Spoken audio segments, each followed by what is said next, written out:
बाळाला दूध पाजणं नाही, तर इम्युनिटी, बॉन्डिंग आणि आयुष्यभराचं प्रोटेक्शन असतं. आईचं दूध हे खरंच बाळासाठी लिक्विड गोल्ड आहे. चला तर पाहूयात बाळाला स्तनपानाचे काय फायदे आहेत ते. आईचं दूध हे बाळासाठी नैसर्गिकरित्या बनवलेलं असतं. त्यात अँटीबॉडीज असतात जे सर्दी, खोकला, जुलाब यांपासून संरक्षण देतात. ॲलर्जीजचा धोका कमी होतो, मेंदूची वाढ होण्यास मदत होते, IQ सुधारतो, भविष्यात ओबेसिटी आणि डायबिटीसचा धोका कमी होतो, पचायला हलका असल्यामुळे कोलिक किंवा कॉन्स्टिपेशन कमी होतो आणि सगळ्यात महत्त्वाचं, प्रसूतीनंतर जे पहिलंच पिवळसर दूध येतं ते बाळासाठी पहिली लस आहे.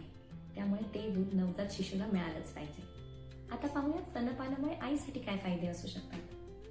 गर्भाशय लवकर आकुंचन पावण्यास मदत होते, त्यामुळे ब्लिडिंग कमी होते. नैसर्गिक वेट लॉस व्हायला सुद्धा मदत होते. स्तनपान चालू असेपर्यंत काही काळासाठी पाळी थांबते, त्यामुळे नॅचरल स्पेसिंग मिळते. पण हो, हे 100% कॉन्ट्रासेप्शन नाही. ब्रेस्ट कॅन्सर आणि ओव्हेरियन कॅन्सरचा धोका देखील कमी होतो. टाईप 2 डायबिटीज आणि हार्ट डिझीजचा धोका कमी होतो.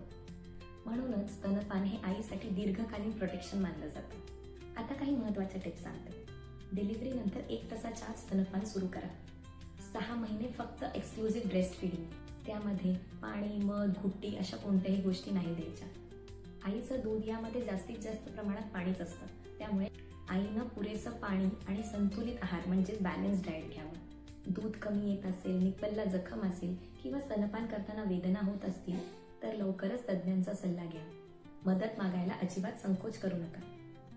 आता हा व्हिडिओ प्रत्येक नवीन आईपर्यंत नक्की पोहोचवा आणि अशाच उपयुक्त माहितीसाठी या चॅनलला फॉलो करा.